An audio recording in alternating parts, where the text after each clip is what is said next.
Tanjo, Volume 1, 7 Shadows. Chapter 3, The Courtyard. In the stone courtyard, behind a humble dwelling nestled against a quiet riverbank, 4 blades flashed through the dying light. The world beyond their home was already giving way to night, but here, between forest and water, movement still danced. Snow spiraled down from the darkening sky, dusting the river reeds, the worn rooftops, and the moss-covered walls that held the courtyard like a memory. But within the ring of tall wooden training posts, the snow did not fall so easily. Blades hissed through the air, cleaving the silence. Wind slipped between the gaps, twisting, testing, becoming a silent opponent. Flakes clung to lashes and locks, gathered in the folds of layered kimonos, but dared not land where katanas moved.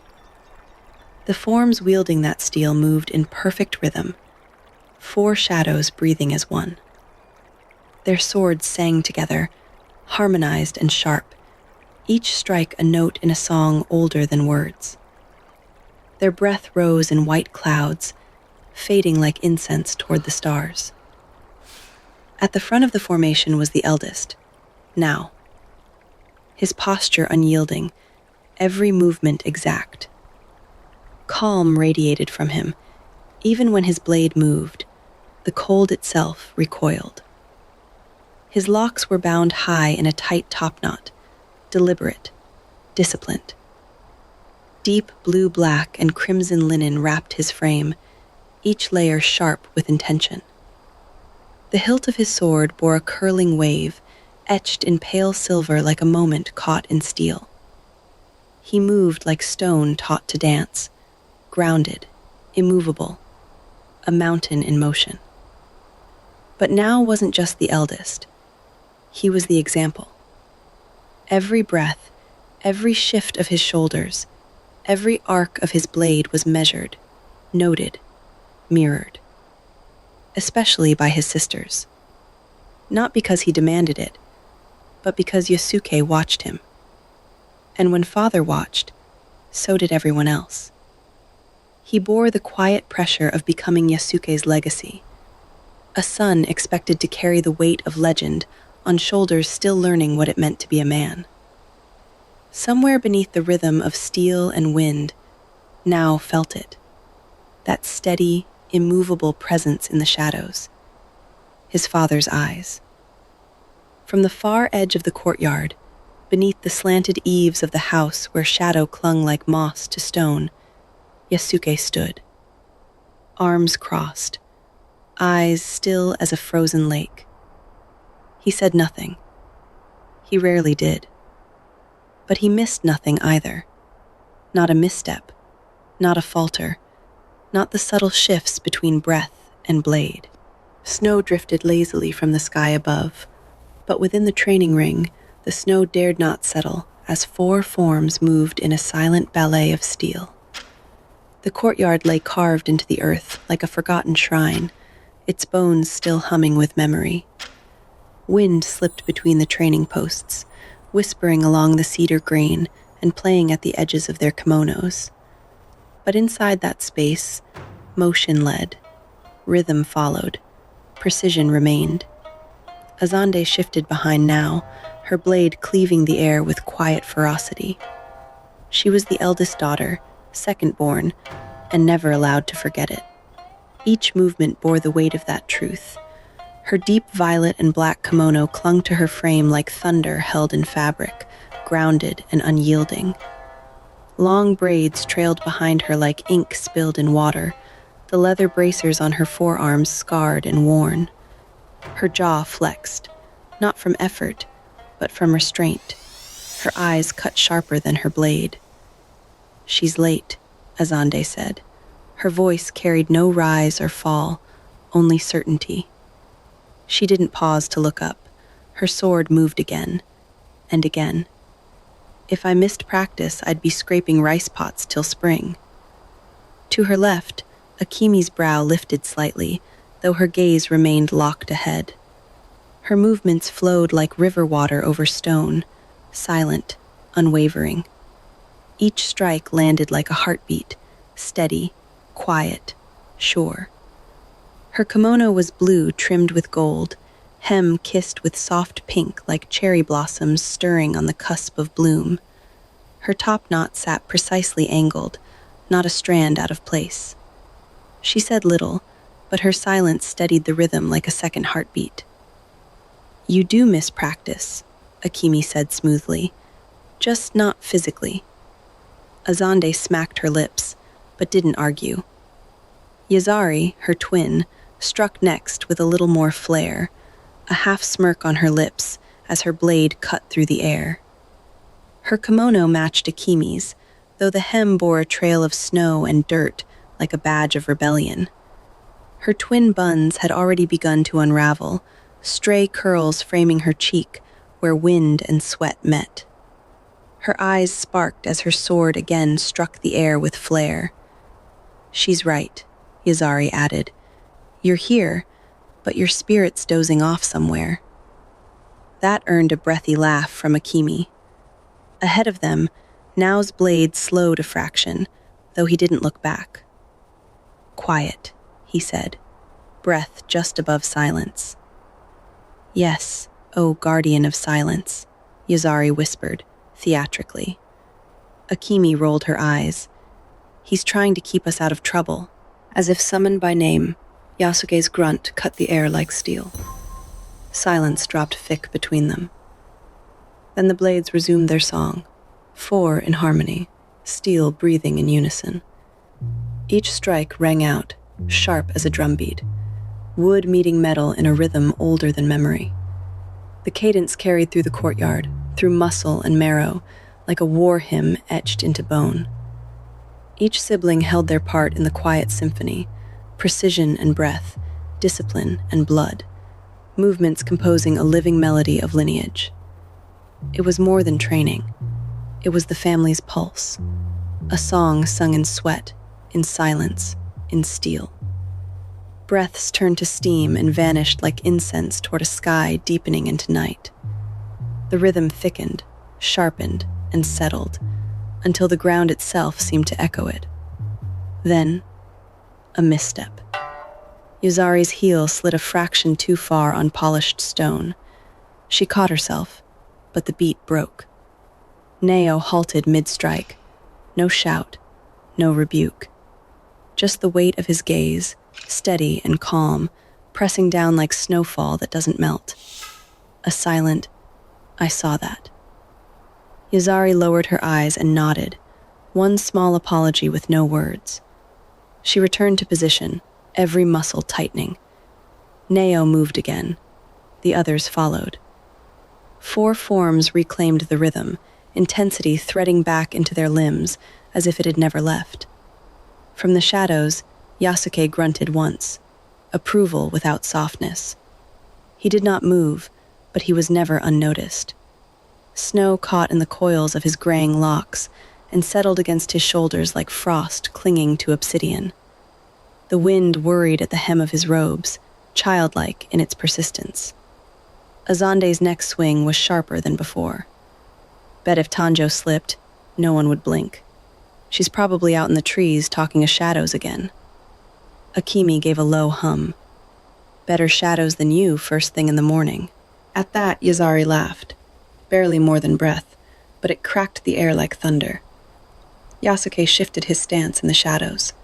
The 4 went rigid at the subtle movement, understanding its reprimand, and the talk to come at the dinner table. Azande rolled her eyes. "All of you are insufferable." "Maybe," Yazari murmured, "but we're here." And they were. Snow kept falling. Nao said nothing. His movements stayed crisp and unyielding, but his gaze flicked toward the eaves. He half expected some response to the girl's murmurs.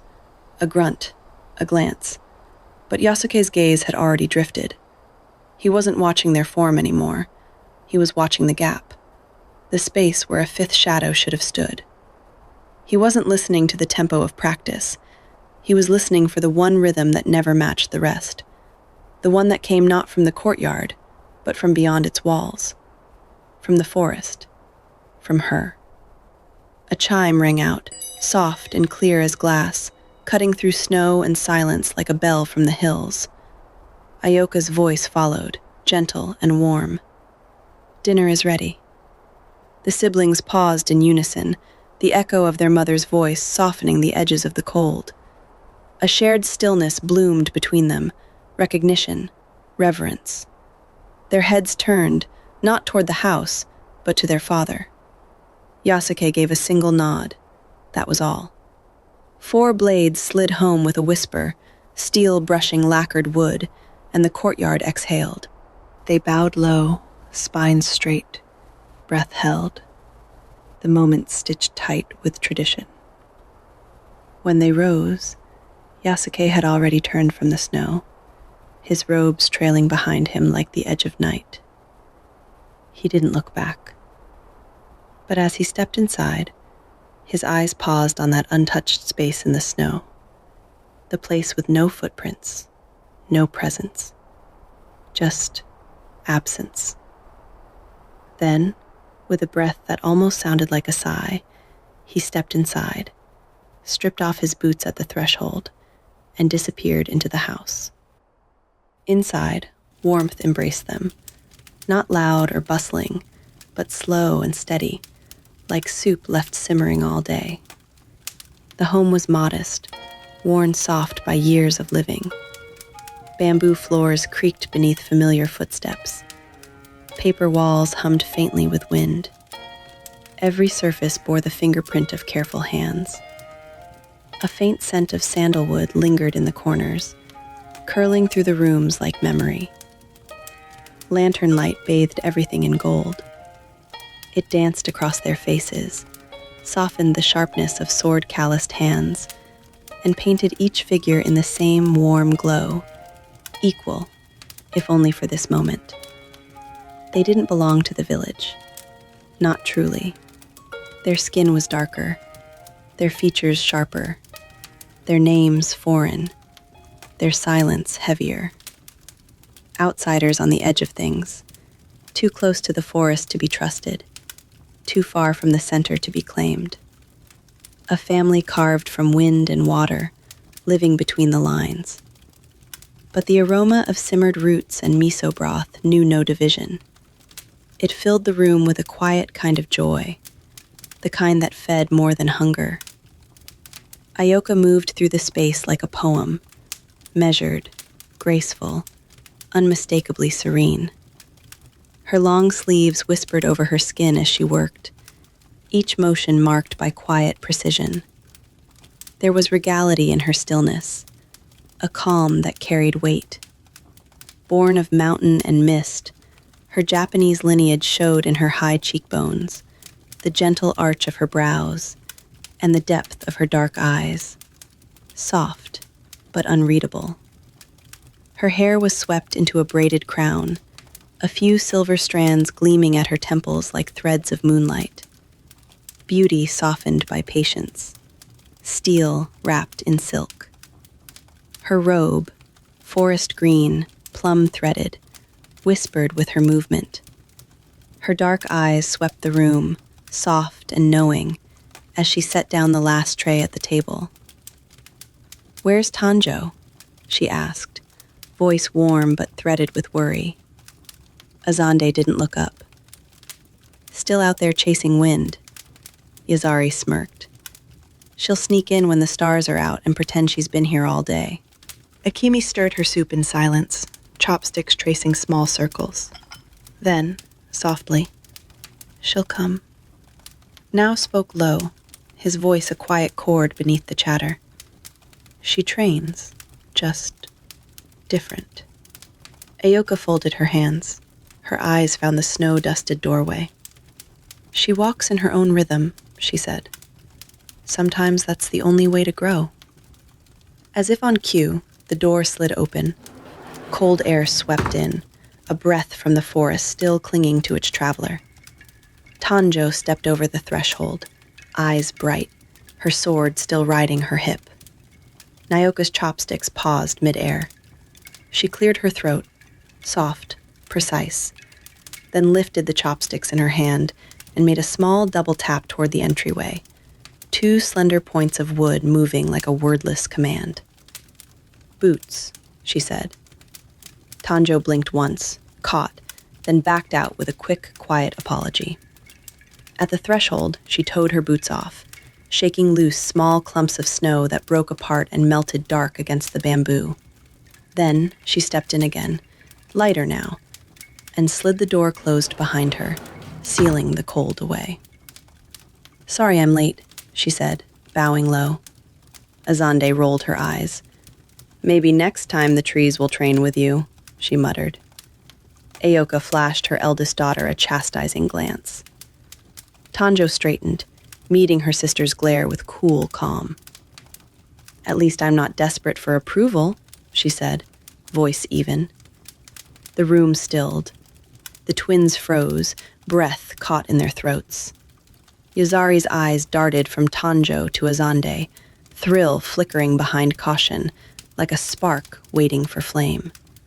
Then Yasuke exhaled. A single breath, deep, steady, heavier than any reprimand. He raised his hand, palm open, held high. "Hands," he said. And just like that, the moment passed. The family moved as one. Hands reached out, overlapping, calloused fingers, slender wrists, warm palms resting gently atop one another. A circle unbroken. Yasuke bowed his head, his voice low but steady. "Creator, we give thanks for all that you provide, this family, and the strength to stand together. Bless us and keep us," he said, a tradition he'd kept since being taken from his homeland. His words were few, but they rooted deep. "Eat," he finished, and the family obeyed. Dinner passed with the quiet clink of chopsticks and the low crackle of firewood. Laughter surfaced in small pockets, Azande teasing now about his posture. "Do you practice that face too, or does it just come with the sword?" Now gave a quiet laugh. "Don't be mad at my face or my form," he said. "Don't worry, someday you'll catch up. But not likely." He smirked and leaned forward, slurping his soup with exaggerated volume. Ayoka's eyes widened, her finger lifting like a strike of lightning. She followed it with a squint and the purse of her lips, a thunderous silence only a mother's rebuke could make. Akimi glanced sideways at her twin, watching as Yazari mixed sauces into a chaotic swirl only she could love. "Mamo," she called, pointing with her chopsticks. "Yaz is being nasty again, and she's using half the ginger." Yazari ignored her, giggling, then reached across the table to start scooping rice from her sister's bowl. Akimi swatted her hand. "Get your own rice, sauce monster." Ayoka raised her chopsticks, pointed them at the twins, and clicked them twice, a sharp, silent command. Both girls snapped to posture, eyes on their bowls, lips twitching with suppressed laughter. Tanjo's gaze slid past them, past the table, toward the paper wall, toward the dark beyond it. "I saw it again," she said, cutting straight through the quiet like it didn't belong there. The warmth didn't leave the room, not at first. It just hesitated, like the fire had listened. Akimi didn't look up. "Saw what?" Tanjo's chopsticks hovered above her bowl. Steam curled around her fingers, around her face, and still she looked cold, like some part of her was standing outside. "In the forest," she said. "Not wind, not animals." Her eyes lifted, unfocused for a beat, as if she could still see the tree line through the walls. Something under it. Akimi's chopsticks slowed. Yazari's smile thinned, curiosity replacing mischief. Now watch Tanjo the way he watched form, steady, measuring, waiting for what mattered. Ayoka didn't speak right away. She simply shifted her attention to Tanjo, with the quiet precision of someone who had learned when to listen and when to pull a child back from the edge. Tanjo swallowed. "In my dreams," she said, softer now, "I keep seeing white dragons." A hush spread across the table, thin, sharp. "Dragons," Yazari repeated, blinking as she tried to keep up with her sister's story, her voice smaller now, careful, attentive, unsure what to do with the weight of it. Tanjo nodded once. No drama, no performance. "They're not flesh," she said. "They're like white smoke, mist shaped into dragons, long bodies, fanged mouths lit with flame, sliding through the trees the way fog crawls down a mountainside." Her fingers tightened on the chopsticks. "And wherever they pass, the world starts to burn." Azande's mouth pressed into a line. "You've been alone in the forest too much." "It's not loneliness," Tanjo said. Nao's voice came low. "What did they do?" Tanjo hesitated.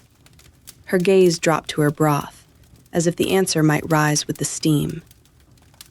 "They don't roar," she said. "They don't chase. They just glide." Her voice thinned. "And behind them, branches blacken. Snow turns gray. The trunks split and smolder like they've been struck from the inside." She swallowed. "By the time they're gone, there's nothing left but ash." The fire popped, loud in the silence. Ayoka set her chopsticks down carefully. No clatter, no rush. And her hand rested near Tanjo's wrist, close enough to steady without claiming. "Dreams can be warnings," Ayoka said gently. "And they can be burdens. You don't have to carry them alone." Tanjo's jaw worked once. She nodded, but the seriousness clung to her like damp cloth. Yazari leaned forward, eyes bright again, trying to bring the room back from that edge. "Okay," she whispered, like this was a secret between sisters. "What happens next?" Tanjo continued, unbothered. "In my dream, I come back home from the forest," she went on, "and I'm starving. So I reach in with my chopsticks, and I'm thinking, finally, some food." Yazari leaned forward, unable to help herself, interrupting. "Then the dragons come, right? Right? Am I right? I'm right." Tanjo didn't even blink. "No," she said, flat as stone. "Not dragons." Yazari froze, offended and delighted at once. Tanjo lifted one finger, as if correcting a student. "The dumplings," she said. "The dumplings start dancing." Azande's stare sharpened. "Dancing dumplings. Really?" Tanjo nodded, solemn. "Dancing dumplings," she confirmed. "Like this." She burst up from the table, chopsticks still in hand, flinging broth on her siblings. "Tanjo," Ayoka said, half correcting, half laughing, her voice caught between reprimand and surrender. Tanjo didn't care. She committed fully. She rolled her shoulders once, then started shaking her hips in a tight, ridiculous rhythm, controlled at first, as if even the dance had to obey form. Then she added a little bounce, like a dumpling trying to prove it had knees. Yazari threw her hands in the air, shouting, "Go, Jojo! Go, Jojo!" cheering her on as she celebrated. Akimi smiled. Azande rolled her eyes. Now raised one hand in lazy celebration, still sipping his soup, while Ayoka tried to reel in her youngest, failing, and clearly entertained by it. Across from them, Yasuke sat calmly, sipping his soup, unbothered. He didn't flinch, didn't blink, just watched over the rim of his bowl with the patience of a man long accustomed to the kind of noise that only came when everyone was home. "The end," Tanjo said, then cracked Nao's arm with her fist, the thud muffled by fabric and muscle. He hissed through his nose, more insulted than hurt. Yazari clapped once, delighted. Akimi nodded, already composed again. "Great story," she said, stirring her soup in a small, neat circle. Moving on. Tanjo was out of her seat before the air could settle, sliding behind her father. Her fingers worked into Yasuke's locks with a vigorous rub, tugging just enough to be annoying, or to coax a reaction. She leaned in and kissed his forehead like she'd claimed the right. Yasuke didn't react. A long sigh left him, low and steady, like he was letting it pass through instead of answering.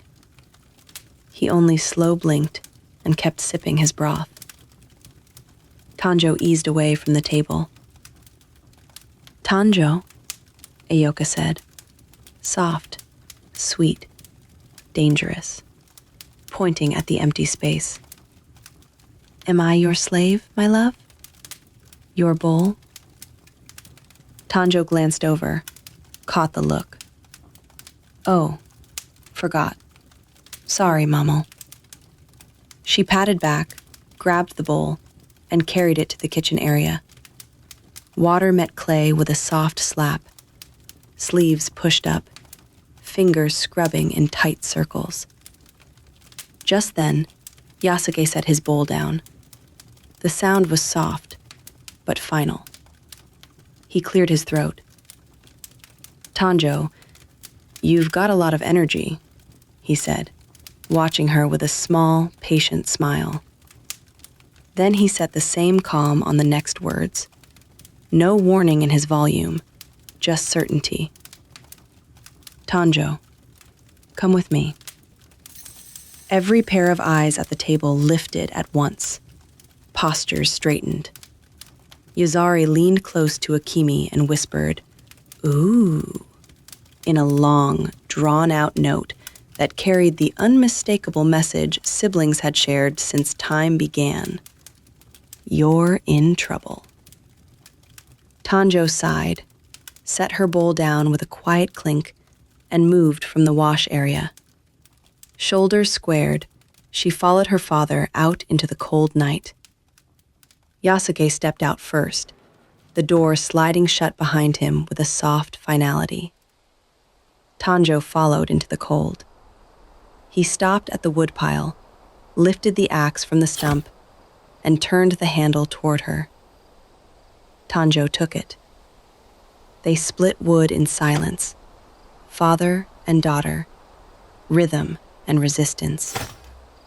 No scolding, no lecture, just the steady thud of steel through grain. Yasuke set each log in place, movements precise and deliberate. Tanjo raised the axe high. The wood gave beneath her strength. Then Yasuke took his turn, his swing smooth and practiced, his breath steady even in the cold. Snow fell around them in slow, silent drifts, clinging to the edges of split logs like frost on a blade. Even with the air so frigid, sweat beaded on Tanjo's brow and ran in rivulets down her face, mixing with snow as it melted. She shifted her stance, adjusted her grip, each motion a dance of learning and unlearning. Without a word, Yasuke stepped in when needed, his hand on her shoulder, correcting her posture, guiding her angle. A tilt of his head was enough, a nod, a small correction.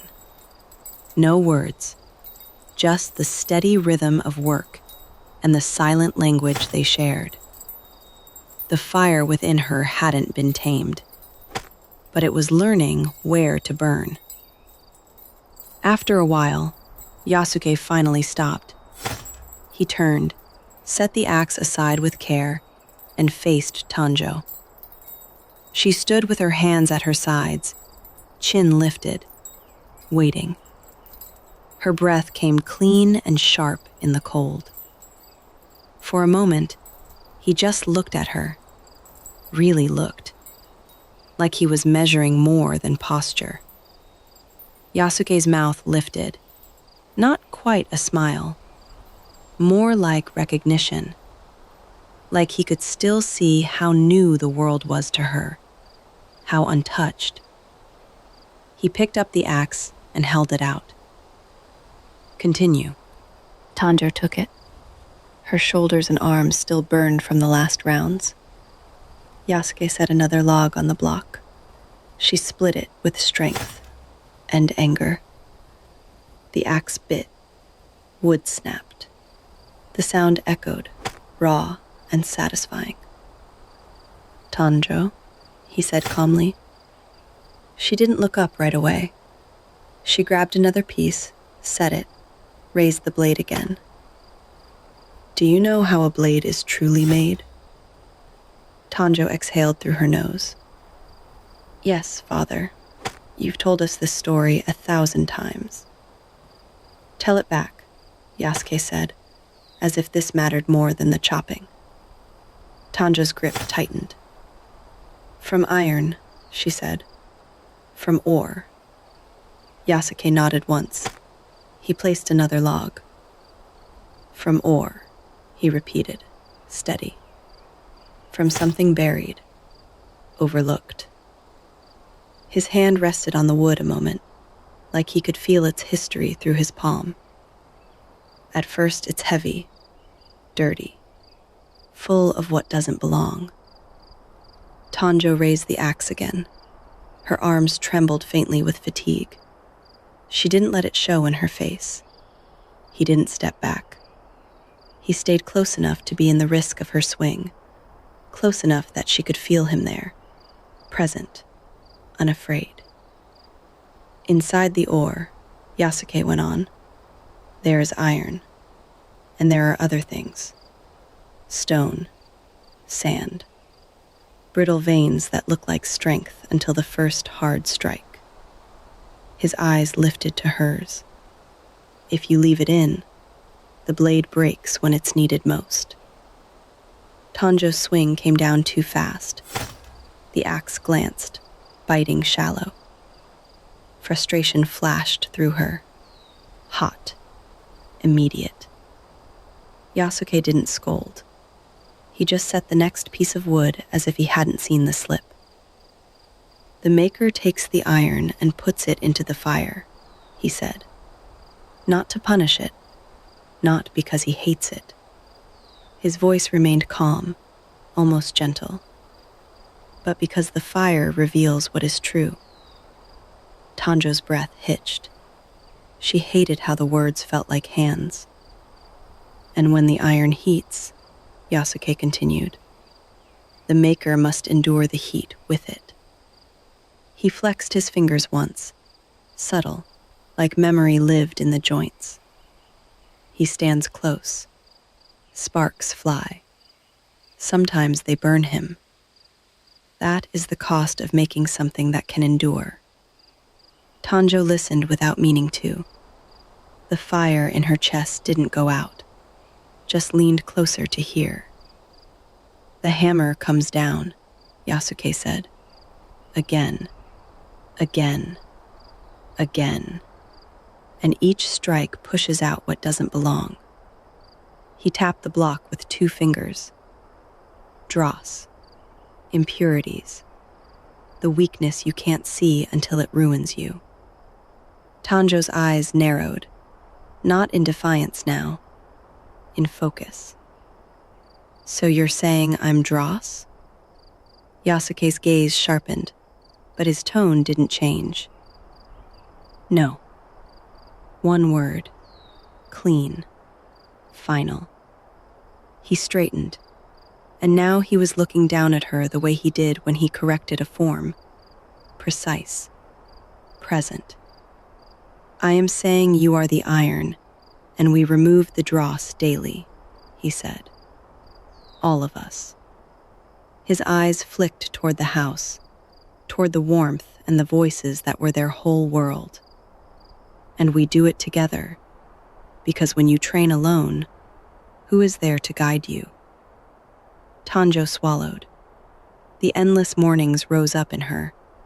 Gray light, cold feet, forms repeated until her mind drifted just to survive. The way the world outside their home called to her, like a far ocean she could smell but never touch. She wanted to speak it, but the words came up tangled. Too many truths at once.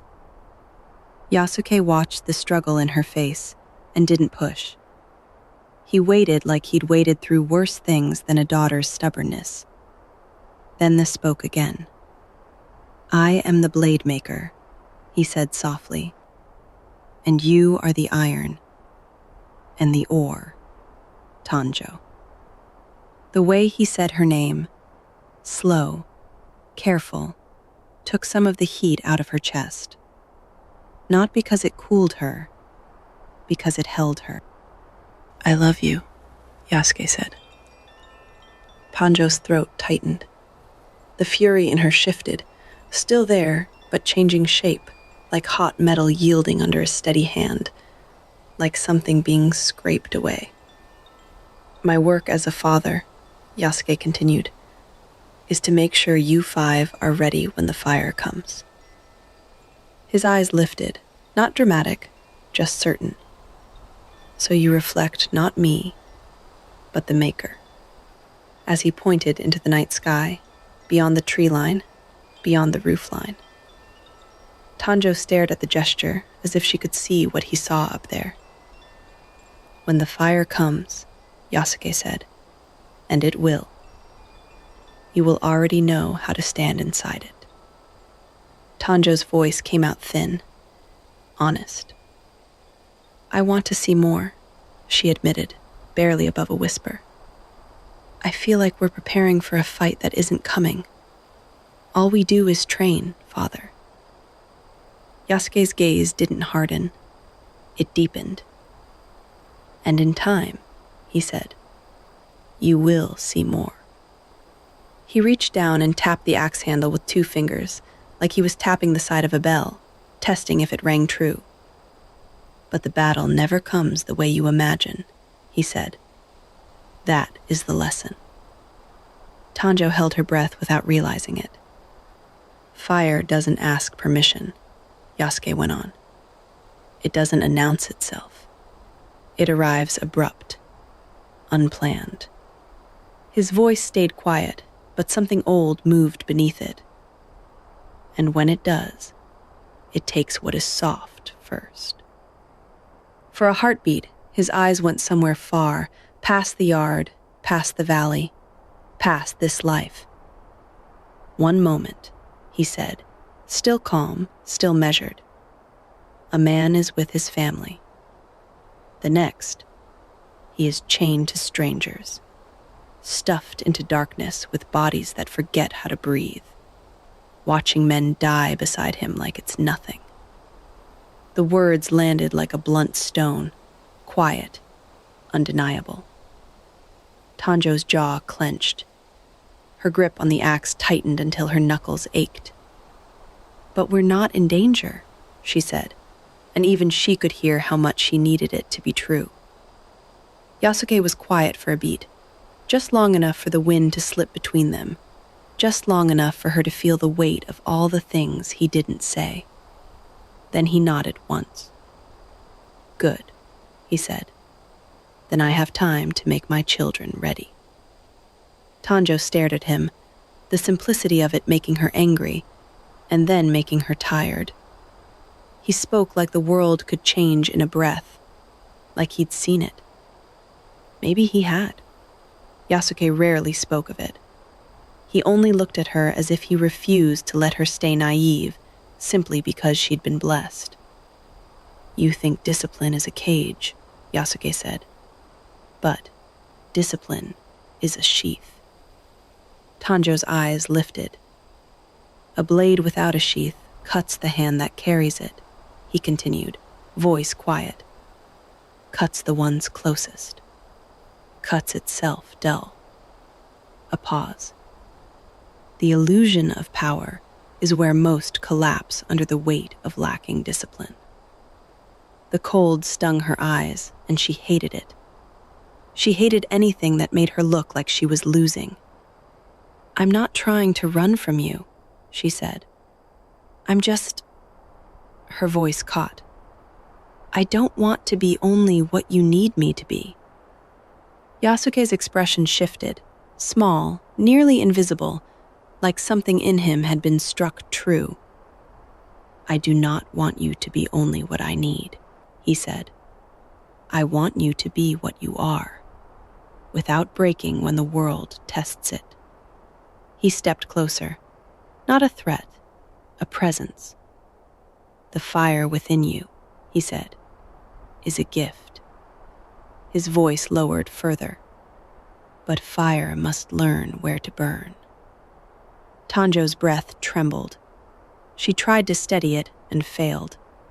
Yasuke lifted a hand, and for a second she thought he was going to correct her stance, shoulders back, elbows in, feet set. Instead, his fingers touched her chin, brief, grounding, then fell away. "I am not here to crush you," he said. "I am here to remove the dross, to strike the metal until it rings true."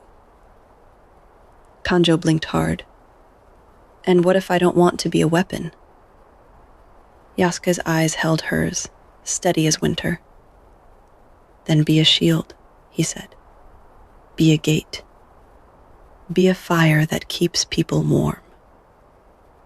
A pause, softening at the edges. "But be something that endures."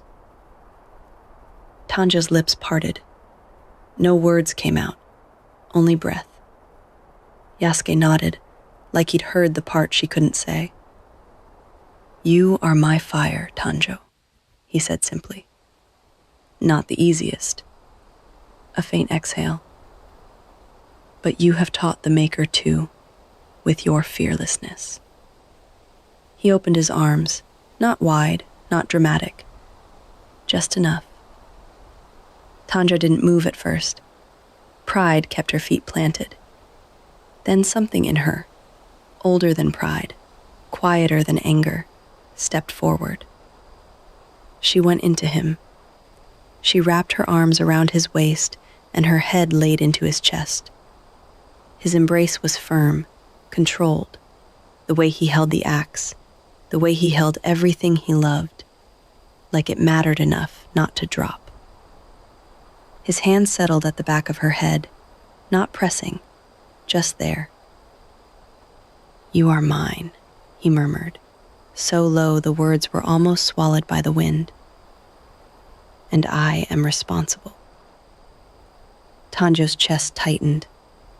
A tear slipped down her cheek and disappeared into his kimono.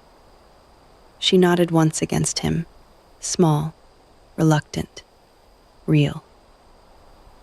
The yard stayed cold. The woodpile stayed waiting. But inside that held space, her fire shifted. Not tamed, placed.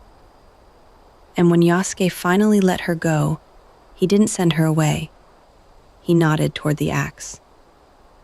"Again," he said, calm as breath. Tanjo wiped her face with the back of her wrist, picked up the handle, and set her feet. As Tanjo split the wood her father placed for her, she lifted the axe again, arms trembling, breath steady, ready to bring it down. Yasuke went rigid.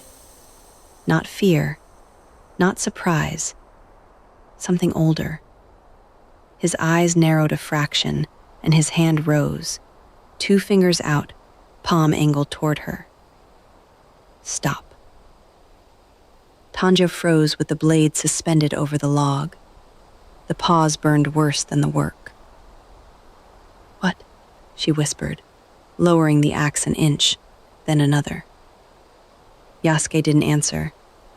He pressed one finger to his mouth. Silence. Then the whisper of steel. He drew his blade with a sound like cold water turning, a soft crunch of snow, too careful, too placed, slid across the edge of Tanjo's hearing. The kind of sound that tried to pretend it wasn't a sound at all. Yasuke turned his head toward the trees, toward the quiet that was trying too hard to be innocent. "Kenji," he said evenly, without raising his voice. "I know you're there." A beat passed. Then, a rustle of branches, a sheepish shuffle, and from behind a cedar near the edge of the clearing, a man emerged. Cloaked in wool too large for his frame and a scarf wound 3 times around his neck, Kenji blinked as if surprised to be seen, though he clearly never intended to go unseen for long. His cheeks were pink from the cold. His grin was already halfway formed. "Ah," he said, lifting his hands in surrender. "Didn't mean to interrupt." His eyes flicked to the axe in Tanjo's grip, then back to Yasuke. "You were just splitting wood so poetically. I felt rude intruding on the moment." Yasuke didn't speak. He only studied the man with eyes that cut deeper than any blade. Kenji's grin faltered. He cleared his throat and stepped further into the clearing, boots crunching softly in the snow, lighter now, less careful, since hiding had failed. "I brought something from the village," he added, forcing brightness into his tone. But there was a tight thread beneath it, a tension that didn't belong to jokes. "Thought you might want to hear what the elders are whispering these days." Tanjo's grip tightened around the axe.